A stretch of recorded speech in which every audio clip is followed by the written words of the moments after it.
On this week's episode of Faith versus Culture, we dive into investigating the supernatural. Do miracles really happen? All of that and more is coming up. To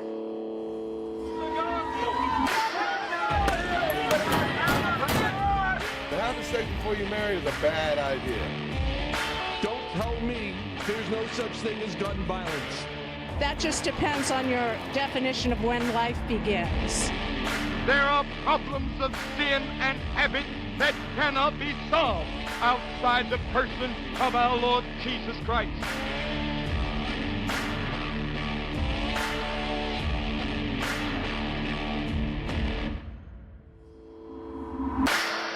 Welcome to this week's episode of Faith versus Culture. I'm Goins-Phillips here today with Billy Hallowell and Jarrod Anderson. But Billy, I'll go to you first. You have a brand new documentary talking about miracles and really documenting some pretty incredible stories. But before we dive into some of the specifics of those stories, talk about why Investigating the Supernatural was a documentary that you really wanted to dive into. Yeah, it's interesting. Obviously, this is a topic that people love. I mean, it doesn't matter whether you're in the church, outside of the church, this idea that people are miraculously healed, that they had a disease that is no longer there, they had a struggle that is gone. That's something that deeply resonates with people because it's part of the human condition. So I think that is one area that I've always loved looking at. And so for, I think, our team being able to dive into this from an investigative perspective, right, really going into it and exploring those cases and not just taking them on face value when somebody says they've had this miraculous thing happen, going into the evidence, right, and unpacking that. And so Jarrod had an incredible vision for that, as he will talk about after, and we were able to dig in. And I'll tell you, as you get into it and you start seeing those stories unfold, it's a pretty transformational process. Yeah, for sure. Jarrod, as kind of the brains behind the operation that really made all of this happen, talk about the process of working on a documentary like this. Bring us into some of the behind the scenes of what made this happen and how you prepare for a documentary like this, because there are going to be a lot of people who watch it who may be skeptical, but there was a ton of research on the back end that went into actually, bringing these miracles to the screen.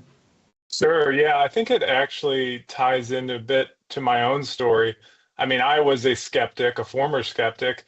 I didn't become a Christian until I was 18, and it was when I witnessed a miracle happen before my eyes that I was actually like, okay, maybe there's more to Christianity, maybe there's more to this, than what I thought originally. And so I think, now I'm a Christian, that was about, 10, 15 years ago. So now I think looking back on that, I'm like, I want to tell a story that's going to help other people who are skeptical just like me. So I think getting into this story, Billy and I were kind of like, okay, what are we going to do? We talked about doing a 3-part mini series. And the more we did interviews, we just were like, we've got so much material here. We just need to do one on miracles and just start there. And so that's kind of where we're at right now. We've got other ones in the series that, we're interested in doing, but it's a lot of digging into a lot of research. I've read a lot of books, let's put it that way, and interviewed a lot of people. But it's been a really fun journey too. I've learned a lot of things that, I didn't know before. Jarrod, have you thought, like you mentioned, you're in a different place now than you were 10 or 15 years ago, but have you thought about maybe the you from 15 years ago, how you would have been interpreting the research that you went into and diving into some of these miraculous stories and saying like, wow, medically on paper, this doesn't make any sense. How would you 15 years ago take in that information versus how you now as a believer are taking that information in? Yeah, 100%. Yeah, I think I still have that skeptical mindset. And so whenever I'm approaching these things constantly, I'm going to Billy, it could have been this, though. It could have been this. And we examine these cases. A lot of the cases in this documentary, I mean, we are heavily vetted. I mean, we analyze them and really go, what are the other, what else could it have been? And we'll look at these things. We have the medical documentation. We're talking with other experts in the field. And, so I think that skeptical mindset is still there, even though I do believe in these things. I still am constantly thinking, well, there are people out there who do fake these things, and there are, cases where there are misdiagnoses. And, but, when you really dig into this, there are definitely cases, and we found them, that there are no other naturalistic explanations for.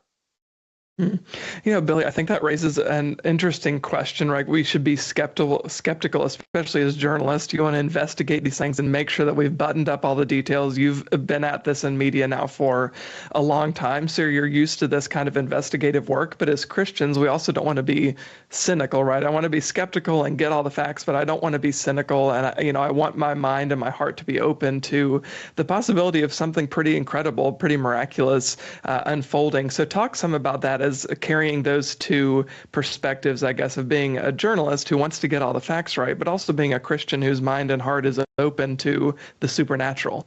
Yeah, I love this question because it's the thing I've thought about the most as we've been working on this. I mean, we started this in 2023, and so here we are now releasing this in 2025. It's been a lot of time, a lot of work, a lot of, the other day Jarrod said we really have traveled across the country on this, and we have telling these stories. And so, the one thing I've loved about working with Jarrod is everything he just said, making sure that we are crossing our T's, dotting our I's, that the research is clear. There are lots of stories we looked at that have not been included. And they didn't maybe pass muster. It doesn't mean they weren't miracles, but we wanted to be very careful with that, because the other element of this, as Christians, right, we need to care about the truth. So we want to make sure we don't want to be cynical, and we don't want to dismiss all these things, but at the same time, we don't want to be saying something is 100% a miracle or true when we don't have evidence to bring us to a place where we could comfortably say that. And I think that, for me, though, taking all of that into account, the other side of this, when people dismiss every miracle, when they say, and there are a lot of scientists, a lot of doctors who do this, right? They have no room for miracles because they don't see things through any sort of lens outside of the material.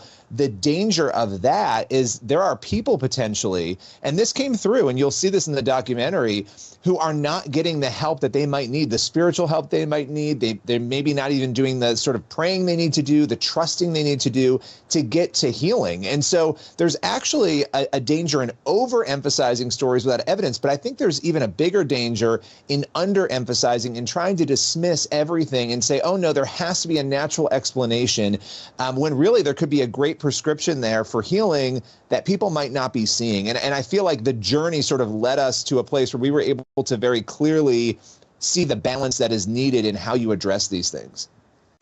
Yeah, for sure. And Jarrod, I think you come at it obviously from an interesting perspective, trying to walk out that balance and walk that tightrope as somebody who came from the background you came from, but also somebody who's experienced miraculous things in your own life. So talk a little bit about some of that and what it was that happened in your life that inspired you to be so fascinated by the potential for the miraculous now more largely.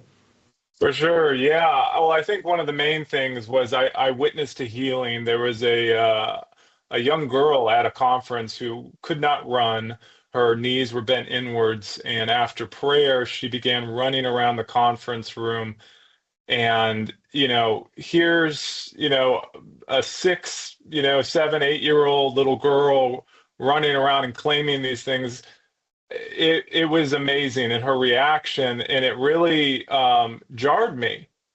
It made me think, well, like maybe miracles do happen. But then I kept going, but we would definitely hear about it in the news. We would definitely, if this was true, we would, this would be all over the place. And the more I began to dig in and talk with people, the more I began to find out that there are definitely a lot more of these happening, but they're not always taken at face value. They're often cast aside. And, as we started making this documentary, we learned a lot about why that's the case, and it's one of the main reasons is just because most Americans, most people who live in the West have a naturalistic view of the world. They don't even have a grid or a framework for supernatural phenomena. And that's something that I really try to get after in this documentary, is really trying to open people's minds, because my mind was kind of opened in that moment, and I want to help other people open their minds to, not everything that happens in this world can be explained by natural phenomena. Yeah, for sure. Well, Billy, the documentary is investigating the supernatural miracles. We're going to fit in a quick break here, but for people who want more information about where they can go when it comes out and what day it comes out, let us know real quick. Yep, it's March 11th. It drops, and you can go over to cbn.com/supernatural. Awesome. All right, everybody, stick with us. We'll be right back with more Faith versus Culture.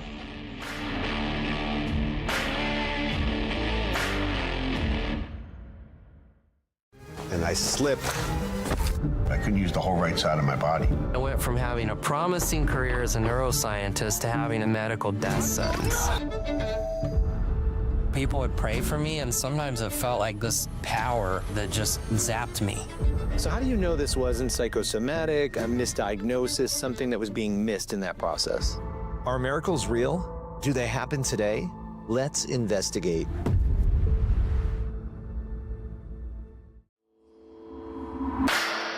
Welcome back to Faith versus Culture here on the CBN News channel. I'm joined by Billy Hallowell and Jarrod Anderson behind the new CBN documentary investigating the supernatural miracles. Billy, for people who are familiar with your work, you've done a lot of work and research and writing on the supernatural, but a lot of your work has been more geared toward the dark side, the negative side of that, dealing with the demonic and spiritual warfare. And this is kind of the flip side of that coin, right? You're investigating the supernatural and the positive ways that the Lord can intervene in the here and now in really miraculous ways. So talk some about that as your perspective, coming from where you have come from and the work that you've done, and now, investigating, like I said, the more positive and uplifting and encouraging side of the supernatural realm. Yeah, it's so interesting because when we talk about the darker side, we often will talk about Ephesians 6, right? This spiritual battle that we're in. And this is a reality that I think all of us, and we've talked a lot about this on the show, we're all in, whether we want to admit it or not, whether we realize it or not. There is a spiritual battle we do not see, and it pours over into the world in which we live. And it affects everything that is going on, from our individual lives to our corporate lives to our political, social structures. I mean, all of it is impacted. It's all one package. And so I've only, up until this project, I had only really thought about that in terms of dealing with evil and how you confront that. And that's what Ephesians 6 is about. But it's also about the other side of this, which is, spiritual goodness and fighting for healing and appealing to God for those things. And that's part of the battle, fighting the battle, being a Christian, living that life out. And so we were able to look at it in a totally different way. And it really, for me, this project, more than anything, has transformed the way in which I look at the Lord and what is possible, right? When I look at God, was I limiting God before? And I think that's a big question for all of us, whether you're a Christian, an agnostic, wherever you are, but particularly for Christians, are we limiting what God can do in our belief system? And if we are, does that limit our ability to get something like healing? And I want to be very careful, because there are people who are faithful and they pray, and I'm sure we'll talk about this today, and they do everything and they're pursuing God, and they don't get healing on this side of eternity. But the point is, the quest to trust God in that and seek him, being able to look at this particular issue has really helped me personally navigate that. Yeah, Jarrod, along that same vein, how's the process of making this documentary maybe challenged some of your assumptions or deepened your faith in God, or maybe it's done both? Yeah, I think that's a good question. I think it's definitely done a bit of both. I think I think I used to think, if you start to look into these things, your faith might get a little rocky, or you might just find, explanations that kind of explain it. Not necessarily that I didn't think that it was a miracle, but that maybe God wouldn't allow you to find evidence. And the more that we've kind of dug into this, I feel like that's kind of challenged that assumption. I do feel like God allows a certain amount of evidence. Do I feel like there's going to be a foolproof 100%, evidence that, God exists and miracles exist? Maybe not necessarily, but I do think that he does allow maybe for 90%, maybe for 80%. And and there is always going to be an element of, your faith that has to come into play here. But the more I've actually been surprised by the amount of evidence that we have come up with that really points to these miracles, being straight from God. And I think that that's really challenged and deepened my faith in a lot of ways. Yeah, for sure. Billy, what would you tell people who are listening to this or watching our conversation and they haven't received the miracle?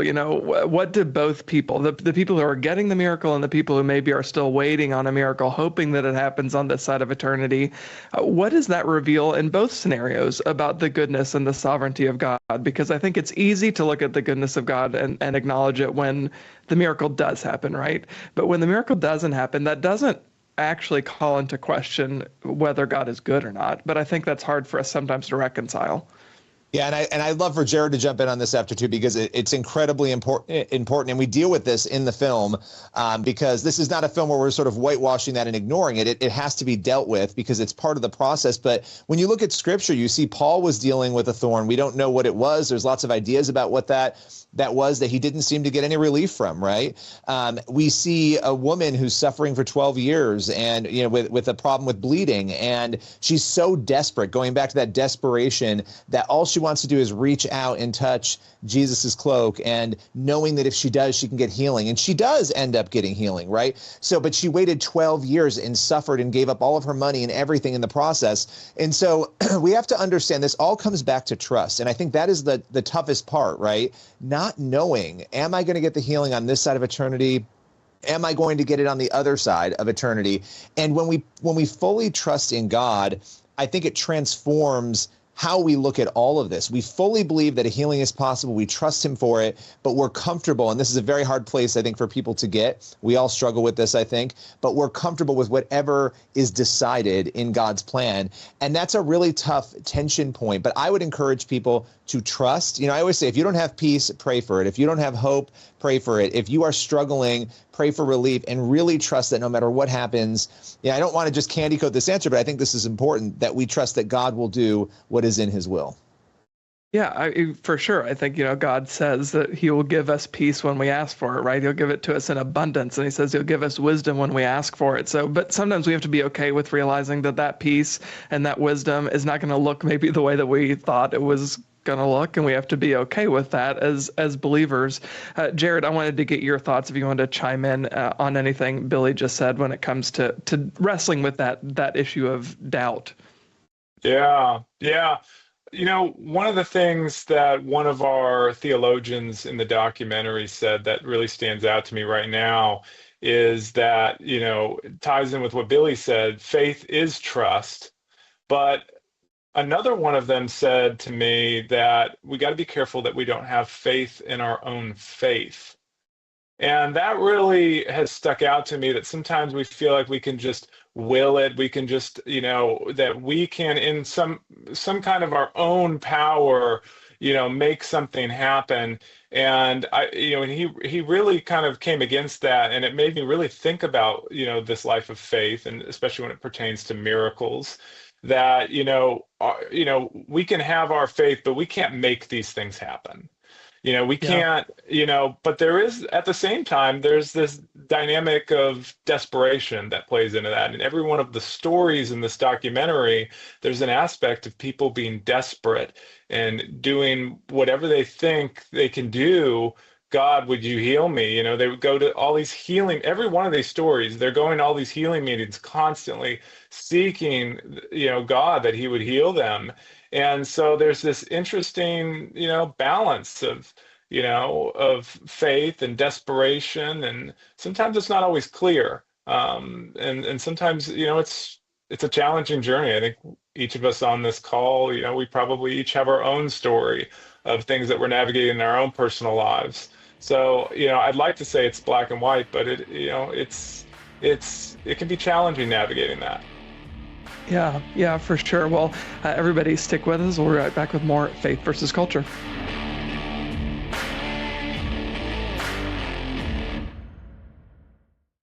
And I slip. I couldn't use the whole right side of my body. I went from having a promising career as a neuroscientist to having a medical death sentence. People would pray for me, and sometimes it felt like this power that just zapped me. So how do you know this wasn't psychosomatic, a misdiagnosis, something that was being missed in that process? Are miracles real? Do they happen today? Let's investigate.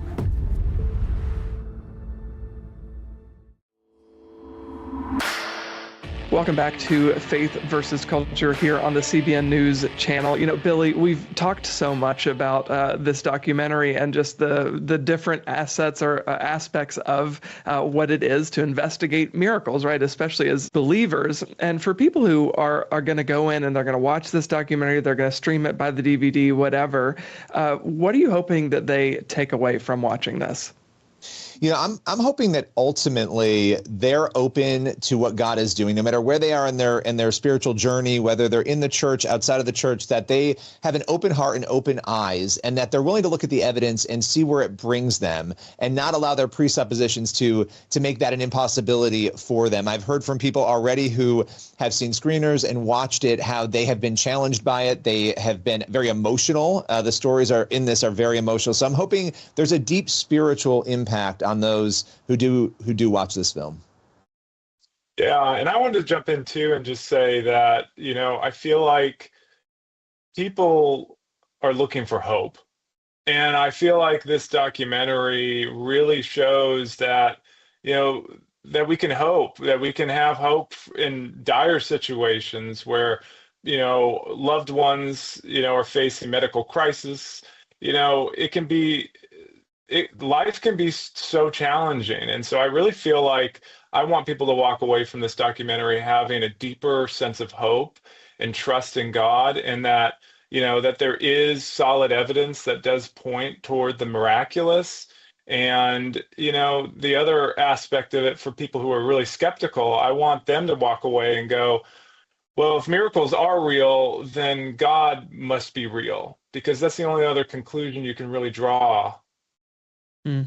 Yeah, for sure. I think that's a fantastic place to leave it. Again, for anybody who wants to check out the documentary, it is Investigating the Supernatural Miracles, available on March 11th. You can go to cbn.com and get all the information for that there. Jarrod and Billy, thank you so much for being here. Thank you. Thanks.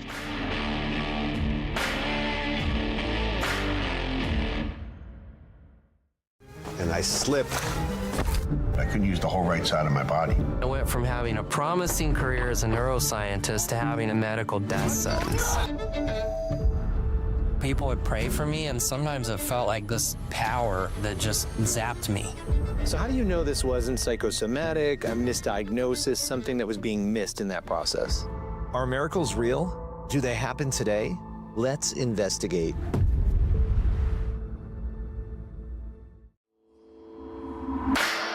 That is all the time we have for this week's episode of Faith versus Culture here on the CBN News channel. Again, if you want to check out the documentary Investigating the Supernatural Miracles, it comes out March 11th. You can go to cbn.com for all of that information. And for more news, go to cbnnews.com and never miss any news of the day.